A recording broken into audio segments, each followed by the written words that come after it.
Por la señal de la Santa Cruz de nuestros enemigos, líbranos, Señor Dios nuestro, en el nombre del Padre, y del Hijo, y del Espíritu Santo. Señor mío y Dios mío, creo firmemente que estás aquí, que me ves, que me oyes. Te adoro con profunda reverencia. Te pido perdón de mis pecados y gracia para hacer con fruto este rato de oración. Madre mía Inmaculada, San José, mi Padre y Señor, Ángel de mi guarda, interceded por mí. Las últimas palabras del discurso escatológico, es decir, de ese discurso que ocupa el capítulo 21 de San Lucas, que va sobre el fin del mundo, sobre la segunda venida de Cristo, el juicio, el más allá, etc., pues las últimas palabras de ese discurso son estas que recoge el Evangelio de hoy, último día del tiempo ordinario, porque mañana ya es el primer domingo de Adviento. Dice así: en aquel tiempo dijo Jesús a sus discípulos: tened cuidado de vosotros, no sea que se emboten vuestros corazones con juergas, borracheras y las inquietudes de la vida, y se os eche encima de repente aquel día, porque caerá como un lazo sobre todos los habitantes de la tierra. Estad pues despiertos en todo tiempo, pidiendo que podáis escapar de todo lo que está por suceder y manteneros en pie ante el Hijo del Hombre, cuando venga, ¿verdad?, en su gloria.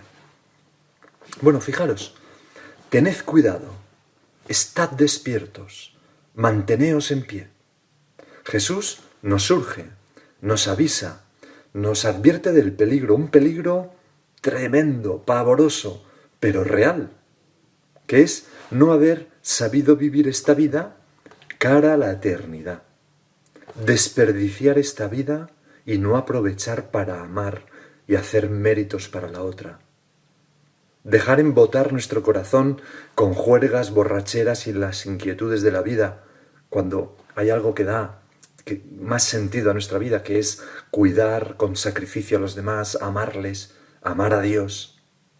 Y que cuando se nos eche encima de repente aquel día del juicio, nos presentemos con las manos vacías y el corazón lleno de podredumbre ante Dios nuestro Señor.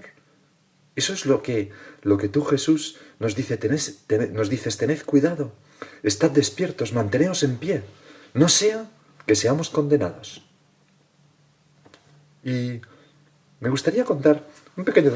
Hace un par de días un amigo, oyente diario de estas meditaciones, un buen amigo que me ayuda y me dice: oye, pues esto, pues, en fin, cuando alguna cosa pues le parece mejorable me lo dice, pues me dijo que en este mes de noviembre, que es un mes que se dedica a los novísimos tradicionalmente, que sí, que había predicado de la muerte, del juicio, del purgatorio, del cielo, pero que nunca había predicado del infierno, más que rozándolo. Y me decía: hombre, yo creo que es un tema que hay que predicar, aunque a veces sea, como diría yo, un poco menos popular, ¿no?, hablar del infierno. Y me dijo: se nota que no te gusta. Y lo pensé, y es verdad, es completamente verdad, Señor. No me gusta predicar del infierno, porque me parece que es algo tan espantoso pensar que haya personas que voluntariamente se hayan privado para siempre de aquello para lo que están hechas, que es gozar de ti. Me causa una pena tan enorme, me cuesta tanto aceptarlo, aunque sé que es una realidad certísima a la luz de lo que nos dices en el Evangelio. Y además no consigo imaginarme, aunque sé que es así, que esa posibilidad no te haga sufrir a ti y nos haga sufrir a nosotros en el cielo, donde hay una felicidad completa, ¿verdad? Por eso, aunque sé que es así, Señor, y creo firmemente en la existencia del infierno, es verdad que me cuesta hablar, porque no tanto por miedo, sino por... En fin, es algo tan triste. Pero en fin, aprovechando que ayer leía un libro de meditaciones donde se hablaba precisamente del infierno, vamos a meditar un poco sobre ello. Porque es verdad que nosotros no nos predicamos a nosotros mismos ni nuestros gustos, sino que nosotros predicamos la doctrina y la vida y las palabras de nuestro Señor Jesucristo. Y tú nos adviertes, Señor: tened cuidado, estad despiertos, manteneos en pie. Quizás la meditación del infierno nos puede ayudar a esto, a tener más cuidado, a estar más despiertos, a mantenernos en pie para cuando venga el Señor a pedirnos cuenta. Dice el Catecismo de la Iglesia Católica que morir en pecado mortal sin estar arrepentido ni acoger el amor misericordioso de Dios, que saldrá en nuestro encuentro, ¿verdad?, significa permanecer separados de Él para siempre por nuestra propia y libre elección. Este estado de autoexclusión definitiva de la comunión con Dios y con los bienaventurados es lo que se designa con la palabra infierno. Me gusta mucho este punto porque ahí explica muy bien el Catecismo de la Iglesia que es por propia y libre elección la condena y que es una autoexclusión, seríamos nosotros mismos los que nos autoexcluyéramos. ¿A poco que nosotros nos abramos a la misericordia de Dios y le digamos, Señor, perdóname? Pues el Señor se apiadará de nosotros. Y en otro punto dice el Catecismo, allí sufren las penas del infierno, el fuego eterno. Entonces aclara, la pena principal del infierno consiste en la separación eterna de Dios, en quien únicamente puede tener el hombre la vida y la felicidad para las que ha sido creado y a las que aspira.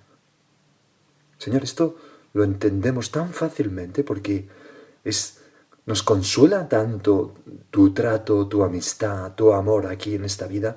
¿Qué será el cielo? Nada más que pensar que aquello para lo que estamos hechos lo perdamos definitiva y para siempre es peor que la muerte, peor que dejar de existir. Por eso, Señor, siempre que te ofenda gravemente, corriendo a confesar el pecado con arrepentimiento sincero.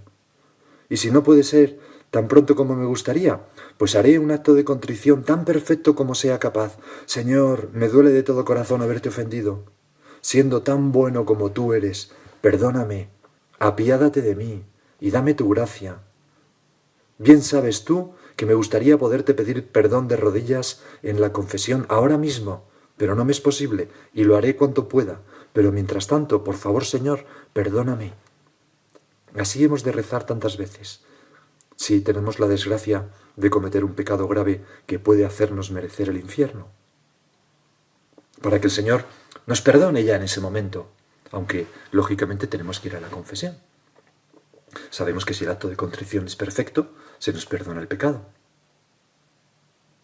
Con mucha frecuencia, Jesús nos habla del infierno, como en aquella parábola sobre el juicio en la que, dirigiéndose a los de la izquierda, a los cabritos o a las cabras, según la traducción, dice, «Apartaos de mí, malditos, al fuego eterno, preparados para el diablo y sus ángeles». En otra ocasión, se dirige hacia los suyos, «Entrad por la puerta angosta, porque amplia es la puerta y ancho el camino que conduce a la perdición». O sea que hay fuego eterno, hay perdición, y más adelante... más adelante no, antes de estas palabras, en otra ocasión, ante una realidad tan triste como el infierno, llega a aconsejarnos, si tu ojo derecho te escandaliza, arráncatelo y tíralo, porque más te vale que se pierda uno de tus miembros, que no que todo tu cuerpo sea arrojado en el infierno. Si tu mano derecha te escandaliza, córtatela. Son palabras fortísimas, Señor, mensajes clarísimos que nos ayudan a no despistarnos. Gracias, Señor. Nos ayudan a no dormirnos con el sueño del pecado, a no estar permanentemente caídos, sino levantarnos y mantenernos de pie, con la confesión frecuente, a no fallar el blanco de nuestra vida, porque nuestra meta es el cielo. Y por eso, ¿cómo entendemos este evangelio de hoy? Tened cuidado, estad despiertos, manteneos en pie, que nos dices con todo tu amor a cada uno de nosotros. Ya hemos dicho que la mayor pena del infierno es el alejamiento total del amor de Dios. No hay palabras, ¿no?, para expresar este tormento. Quizás en esta vida no siempre nos damos cuenta de hasta qué punto tú, Señor, eres el único bien capaz de saciarnos completamente, capaz de saciar nuestras ansias de felicidad, nuestros anhelos de abundancia, de seguridad, de bienestar, de paz, de confianza, de dignidad y estima, y sobre todo el anhelo de comunión en el amor que tenemos, ¿no? Pues en el infierno, las almas de los condenados lo comprenden perfectamente, que Dios es el único capaz de saciar todo esto, pero ya no hay remedio. Están esas almas fijadas voluntariamente en el apartamiento de Dios. Qué pena, Señor. Señor, que nadie vaya al infierno. Señor, voy a rezar mucho y a moverme mucho apostólicamente. En el Nuevo Testamento se habla nada menos que 23 veces del fuego inextinguible del infierno. Y Santo Tomás explica que ese fuego actúa reteniendo al espíritu del condenado de forma que le impide hacer su propia voluntad, obrar donde quiere y como quiere. Y por eso, también en la Escritura se refiere muchas veces al infierno como una cárcel o una prisión. Señor, qué horror. Sin libertad en esta vida por culpa del pecado que me ha atenazado y sin libertad en la otra vida por culpa de la condenación eterna. Aborrezco de todo corazón el pecado mortal. Detesto todo pecado venial, Señor. Santa Teresa, en aquel libro suyo de Conceptos del amor de Dios, decía: oh válgame Dios, qué gran tormento es para mí cuando considero qué sentirá un alma que siempre ha sido acá tenida y querida y servida y estimada y regalada, porque todo eso hace Dios con nosotros, cuando, en acabando de morir, se vea ya perdida para siempre y entienda claro que no ha de tener fin. Verdaderamente, Señor, no hay mal mayor que el pecado si puede conducirnos a semejante fin. Y estas consideraciones que estamos haciendo pueden suscitar en nosotros un saludable temor, un temor que quizás es servil e imperfecto, pero que puede ser útil para evitar el pecado, un temor a ir al infierno, un temor que no es ajeno del todo a la acción del Espíritu Santo, aunque el auténtico temor de Dios, don del Espíritu Santo, es un temor distinto, es el temor de un hijo a ofender al amor de su Padre. Ese es el verdadero temor que pedimos al Espíritu Santo para nosotros, el temor de Dios, que es una forma de amor. Señor, me duele tanto ofenderte, porque tú eres tan bueno. En una carta de San José María, así han vivido los santos, ¿no? En el amor y no en el temor. En una carta de San José María, el 19 de marzo de 1954, a sus hijos en el Opus Dei, les decía: pero un alma en el Opus Dei, y tú y yo, o tú si no eres del Opus Dei, que sois la mayoría, lógicamente que no sois del Opus Dei, pues como fieles cristianos creo que también se aplican perfectamente estas palabras, ¿no? Pero un alma en el Opus Dei o de la Iglesia, ¿no? No tiene ni miedo a la vida ni miedo a la muerte, porque el fundamento de su vida espiritual es el sentido de su filiación divina. Dios es mi Padre y es el autor de todo bien y es toda la bondad. Y este sentido de nuestra filiación divina nos da fortaleza para luchar y con la gracia de Dios para vencer, al menos, nuestra soberbia. No nos induce nunca a la laxitud, a la presunción, al abandono, sino al contrario, a la delicadeza de conciencia y a la contrición más profunda, al dolor de amor. Y el mea culpa de cada noche, el mea culpa significa mi culpa, ¿no? En latín, de cada noche, personal, no es una ofensa a Dios y a la Iglesia, es más amor, más confianza, más humildad, más serenidad. Señor, qué ganas nos entran, ¿verdad?, de reconocer nuestros pecados con sinceridad en la noche y pedirte cada noche en el examen de conciencia y pedirte perdón de verdad, de rodillas. Señor, perdóname. Qué ganas nos entran de hacer esas confesiones sinceras, claras, cristalinas, sin enrollarnos y pedirte: Señor, esto es lo que yo he hecho, perdóname. Qué ganas nos entran de cuando acudimos a misa y se nos dice: antes de celebrar estos sagrados misterios, reconozcamos nuestros pecados, y luego rezamos el yo pecador, y en esos momentos de silencio, poner nuestros pecados ante la gracia poderosísima de Dios, con un dolor de amor, para que Él nos los perdone en ese momento, porque también en misa se pueden perdonar los pecados, aunque no tenemos la certeza 100% de que nuestro arrepentimiento sea suficiente, y por eso hemos de ir a la confesión, ¿verdad? Señor, perdónanos, mea culpa.